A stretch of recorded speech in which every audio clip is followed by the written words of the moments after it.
헨리 데이빗으로 지음, 강승영 옮김. 겨울의 동물들. 호수들이 완전히 얼어붙자 호숫가의 여러 지점에 이르는 새로운 지름길이 생겼다. 그뿐 아니라 호수 주위 낯익은 경치도 얼음 위에서 보면 새롭게만 보이는 것이다. 플린트 호수는 내가 자주 배를 젓고 스케이트를 탄 곳이다. 하지만 눈으로 덮였을 때 그곳을 가로질러 건너라니 너무 넓고 낯선 느낌이 들어 북극해의 광활한 배필만이 연상될 뿐이었다.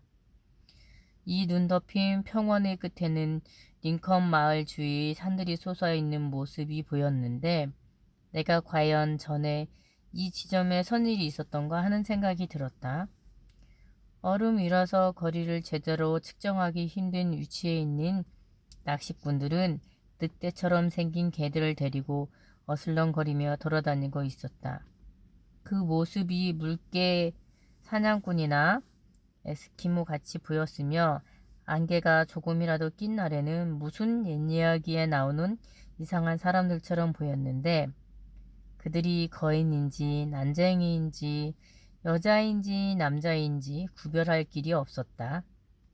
밤에 링컨 마을에 강연이라도 할 일이 있을 때는 플린트 호수를 가로질러서 갔는데 내 오두막에서 마을 회관까지 어떤 길이나 집을 지나지 않고도 오갈 수 있었다.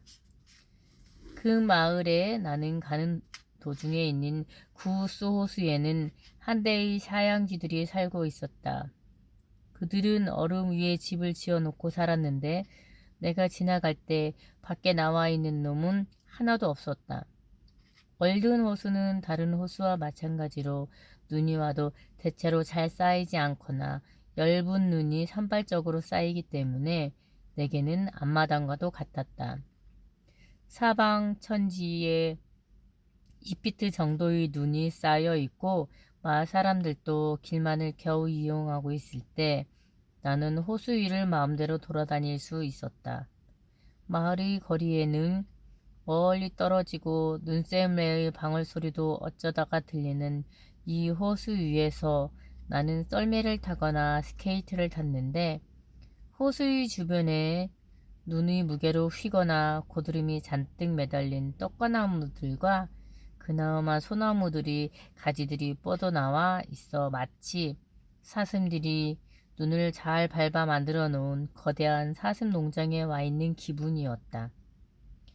겨울에는 밤은 물론이고 때로는 낮에도 거리를 가늠할 수 없는 곳에서 우는 올빼미 외로운 구성진 울음소리를 들을 수 있었다. 올빼미 우는 소리는 꽁꽁 얼어붙은 지구를 악기 삼아 적당한 활로 연주하면 날 것 같았는데 날 것 같은 소리인데 월든숲의 토속어라고도 할 수 있다. 이제는 귀에 익은 소리지만 올빼미가 우는 현장을 목격한 적은 없다. 겨울 저녁에 문을 열기만 하면 거의 언제나 그 낭낭한 울음소리를 들을 수 있었다. 그런데 그 소리가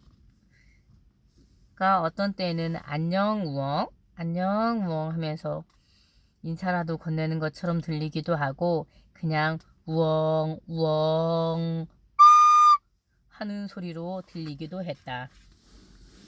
겨울이 시작될 무렵 호숫가가 완전히 얼기 전이었던 어느 날 밤 9시경 나는 기러기 한 마리 커다란 울음소리에 깜짝 놀라 문관으로 달려갔다. 수많은 기러기들이 숲에 몰아닥친 폭풍우와도 같은 날개짓 소리를 내면서 내 집 위에 나는 소리가 들려왔다. 그들은 호수 너머 페어헤이번 쪽으로 향하고 있었는데 내 집에서 비치는 불빛 때문에 월든 호숫가에 내려앉으려던 생각을 버린 것 같았다. 그러는 동안 내내 대장 기러기는 규칙적으로 끼룩끼룩 소리를 내서 기러기 떼의 움직임을 지휘했다.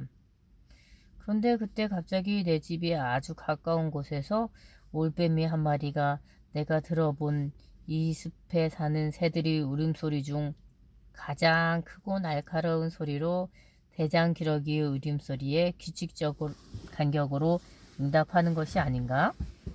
그것은 마치 허드슨만으로부터 날아온 이 침입자에게 톡장민의 울음소리가 더 넓은 음역과 더 큰 성량을 가지고 있다는 것을 알려 창피를 주어서 콩고드의 경계 밖으로 내쫓으려고 하는 것 같았다. 우리 올빼미에게 바쳐진 이 신성한 밤 시간에 너희놈들이 왜 이렇게 숲을 시끄럽게 한단 말이냐? 내가 이런 시점에서 잠이나 자고 있을 것 같으면 내 목청이 너보다 못할 것 같으냐? 꺼져라 우엉 싸들어져라 우엉 우엉 우엉 우엉 우엉. 그 울음소리는 내가 그때까지 들어본 중 가장 오싹하는 불협화음이었다. 그러나 분별력 있는 귀로 잘 들어보면 그 속에는 이 근처에서 보고 듣지 못했던 화음의 요소들이 들어있음을 알 수 있었다. 나는 또 이 근처에 와서 절친한 밤 친구인 호수의 울음이 우는 소리를 들었다. 호수의 얼음이 우는 소리를 들었다. 얼음은 잠자리에 들었지만 편히 잠들지 못하고 몸을 뒤척이는 것이 속이 좋지 않거나 나쁜 꿈이라도 꾸는 모양이었다. 어떤 때는 얼어붙은 땅이 갈라지는 소리에 잠을 깼는데 그 소리는 누가 솥대를 몰아내고 내 집을 부수려고 하는 것만 같았다. 아침에 나가보면 길이 4분의 1마일, 폭 3분의 1인치 정도로 땅이 갈라져 있는 것을 볼 수 있었다. 또 여우들이 달 밝은 밤에 들꿩이나 다른 야생동물을 찾아 눈 덮인 땅을 돌아다니며 습속의 개라도 된 양 악마처럼 흉하게 짖는 소리를 들었다.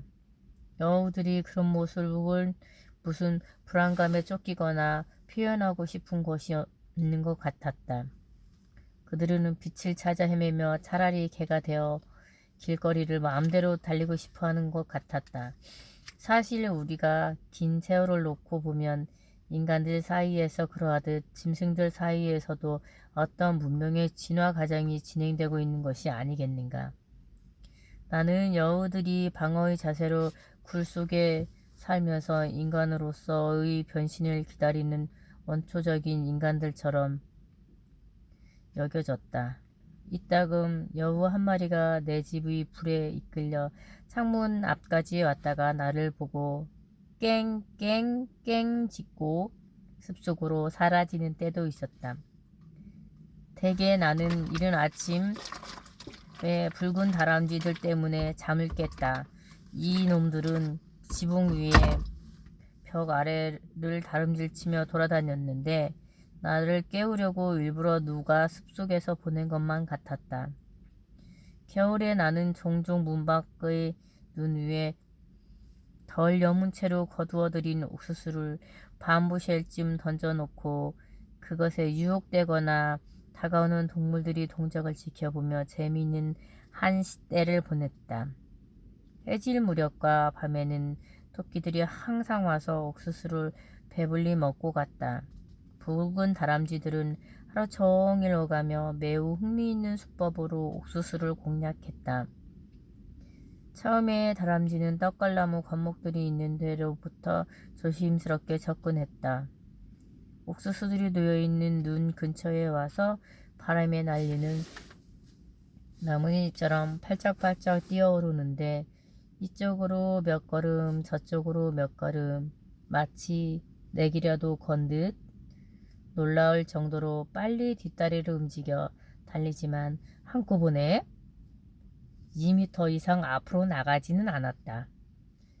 그러다가는 갑자기 일숙강스러운 표정을 지으며 이유 없는 제주 넘기를 하면서 그 자리에서 딱 멈추는데 마치 온 세상의 눈이 자기에게 시선 집중이 되어 있다고 생각하는 것만 같았다. 사실 가장 깊은 산속에서도 다람쥐의 동작은 어떤 무희의 동작만큼이나 관객을 의식하는 것처럼 보인다. 이처럼 그 거리 전체를 걷는데 다람쥐가 걷는 것을 본 적은 없지만 드는 시간보다 머뭇거리고 경계하는 데 보내는 시간이 더 긴 것이다. 그러다가 다람쥐는 눈 깜짝할 사이에 어린 니기다 소나무 숲속의 꼭대기로 올라가서는 시계태엽을 감는 듯한 소리를 내면서 어느 가상의 관중들을 꾸짖기 시작했다. 그는 혼잣말을 하기도 하고 온 세상을 상대로 말하기도 하면서 꾸지럼을 하기도 했지만 그래야만 할 특별한 이유는 없었다. 마침내 다람쥐는 옥수수가 있는 데로 가서 알맞은 옥수수 하나를 골랐다. 그리고는 아까와 같이 사람을 헷갈리게 하는 삼각 전진 방법으로 왔다 갔다 하더니 창문 앞에 있는 나무단의 꼭대기로 올라갔다. 녀석은 창문을 통해서 나를 한번 힐끔 쳐다보더니 그 자리에 앉아서 몇 시간 동안 옥수수를 먹기 시작했다. 때때로 새 옥수수를 가져왔는데 처음에는 열심히 먹지만 반쯤 남으면 그냥 버리는 것이었다. 나중에는 입맛이 까다로워졌는지 속 알갱이만 파먹기도 하고 옥수수를 가지고 장난을 치기도 했다. 그런데 나무 조각 위에 올려놓고 한 바늘로 균형을 잡고 있던 옥수수가 방심하는 바람에 빠져나가면서 땅으로 푹 떨어져 버렸다. 그러자 이 녀석은 뭔가 잘못됐는지 모르겠다는 우스꽝스러운 표정을 지으며 그 떨어진 옥수수를 쳐다보았는데 그것이 혹시 살아있는 것인지 아닌지 의심하는 것 같았다. 녀석은 내려가 그것을 다시 집어올 것인지 아니면 새 옥수수를 다시 하나 가져올 것인지 아니면 아예 집으로 돌아갈 것인지 결심을 못하고 있는 것 같았다. 그는 한순간에는 옥수수를 생각하다가 또 다음 순간에는 바람결에 어떤 풍문이 들려오는지 귀를 쫑긋거리며 들으려고 했다.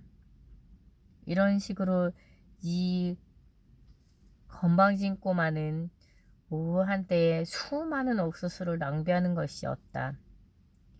마침내 그는 자기 몸보다 큰 길고 통통한 옥수수 하나를 골라 능숙한 솜씨로 균형을 잡고 숲속으로 운반하기 시작했다. 마치 들소를 채가는 호랑이처럼 지그재그형으로 가다가 자주 쉬기도 했다. 녀석은 옥수수가 너무 무거운 듯 간신히 끌고 갔는데 수직이나 수평이 아닌 그 중간 대각선의 모양으로 옥수수를 세워 땅에 끌고 갔다. 여러 번 넘어지기도 했지만 악착같이 그것을 끌고 들어가는 것이었다. 정말 변덕스럽고 종잡을 수 없는 녀석이었다. 결국 녀석은 그 옥수수를 200~300m나 떨어진 숲속의 나무 꼭대기에 있는 제 집까지 끌고 간 모양이었다.